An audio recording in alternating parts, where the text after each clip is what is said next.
Satirical Advice for the Four Schools by Mipham Rinpoche. Namo Manjusriye.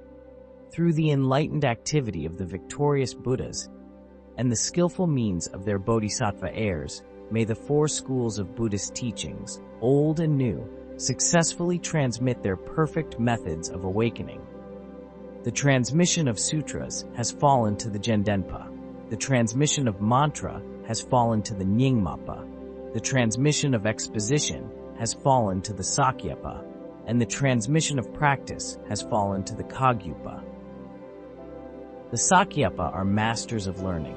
The Gendenpa are masters of discourse. The Kagyupa are masters of realization, and the Nyingmapa, masters of spiritual power. There are four marvelous transmissions: the view beyond all extremes among the Nyingmapa, perseverance in meditation among the Kagyupa, perfect conduct among the Gendenpa, and regular approach and accomplishment practice among the Sakyapa. Although for them all everything is complete, each school emphasizes a particular discipline. The Nyingmapa chant through their noses, the Sakyapa intone with their lips, the Gendenpa sing mainly through the throat, and the Kagyupa chant strongly from within. The Gendenpa are like the body of the teachings, with the path of scriptural study complete. The Sakyapa are like the eyes of the teachings, uniting the two elements of sutra and mantra. The Kagyupa are like the heart of the teachings, bringing devotion into the practice. And the Nyingmapa are like the life force of the teachings, holding the profound key instructions for the tantras and sadhanas. Now for a few words in jest. The Nyingmapa claim to have a path for accomplishing the level of Vajradhara through the practice of clear light Dzogpa Chenpo, without the need to rely upon an external activity mudra, consort. And yet the lamas say they must take a wife to increase their longevity, improve the clarity of their vision, maintain good health, and benefit beings through the revelation of Dharma.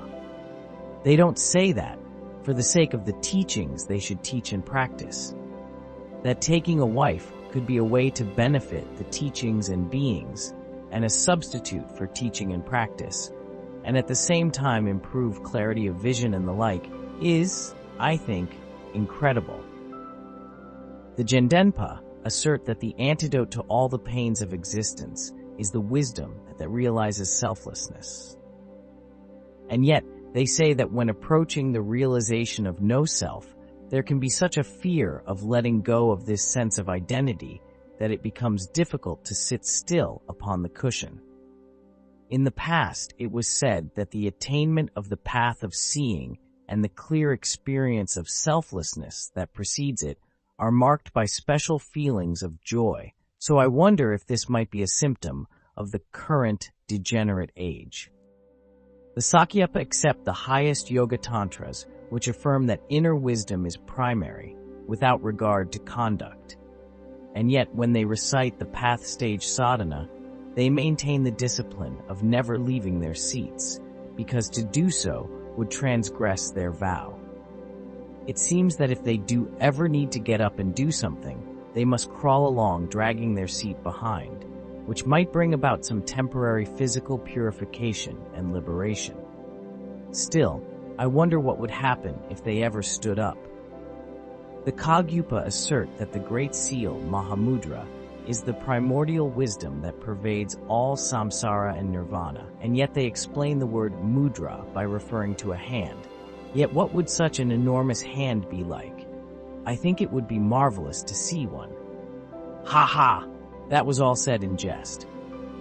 There is great significance to the sayings of the great masters of the past, and there are key points to the intentions of each school, old and new.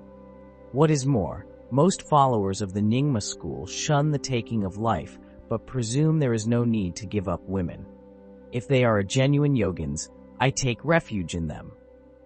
But in general, this ordinary sexual desire is harmful to the Nyingma teachings, so take care, I pray. Most followers of the Kagyu school dislike classical exposition and logic, preferring to consider only the mind. If they are those in whom realization and liberation are simultaneous, I take refuge. But, in general, such a closed-minded attitude is harmful to the Kagyu teachings and must therefore be abandoned. Most followers of the Genden school shun alcohol and the like, making them exemplary models of the teaching. Still, most see no faults in those who seek to kill and maim. But such hostility is a great enemy, so take care, I pray. Most followers of the Sakya school regard as supreme only those empowerments and instructions they themselves have received, and the branch to which they belong, whether Sakya, Ngor, or another. But this strong prejudice and dogmatism is harmful to the Sakya teachings, so it must be abandoned. Generally, even if we are attached to our own tradition, it is important that we have no antipathy towards other traditions. Considering our own tradition, given that we are all followers of the Buddha, we can have a close affection for one another. Then, concerning the different systems of teaching, they began from the time of Khenpo Santaraksita, Guru Rinpoche, and King Trisong Detsen. As a legacy of that excellent past, all of us here in Tibet accept the 4 seals, which are the hallmark of the Buddhist teachings. We are all equal in this respect. And, what is more, we all assert the great sunyata free from conceptual elaboration. Not only that, we all accept the mantrayana with its inseparable unity of bliss and emptiness. This means that, with our similar views and tenets, we are extremely close. Other traditions, non-Buddhist outsiders and barbarians, who differ from us even in outer signs and dress, are as numerous as the stars in the night sky. Compared to them, we Buddhists are as rare as stars in broad daylight. Now, when the Buddhist teachings are on the verge of extinction, all who seek to ensure their survival must view one another as the closest of allies. Any feelings of hostility will bring great ruin, so instead we must regard each other with joy, like a mother seeing her only child, or a beggar discovering a priceless treasure. Having become followers of one teacher, may all students of these same teachings abandon hostility and prejudiced views and work together with a sense of joy. Whatever falls outside the scope of the teachings, whether it appears in ourselves or others, we must abandon. Whatever is in accord with the teachings, whether it belongs to us or others, we must cultivate.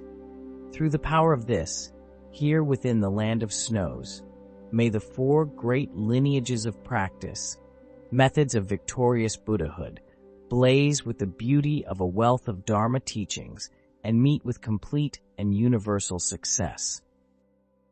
Mati, who knows the nature of all 4 schools, Sakya, Nyingma, Kagyu, and Gelug, wrote this in jest for a friend. Mangalam translated by Adam Piercy, 2005, with the invaluable assistance of Khenpo Dorje. Revised 2016 with the kind assistance of Ringu Tulku Rinpoche.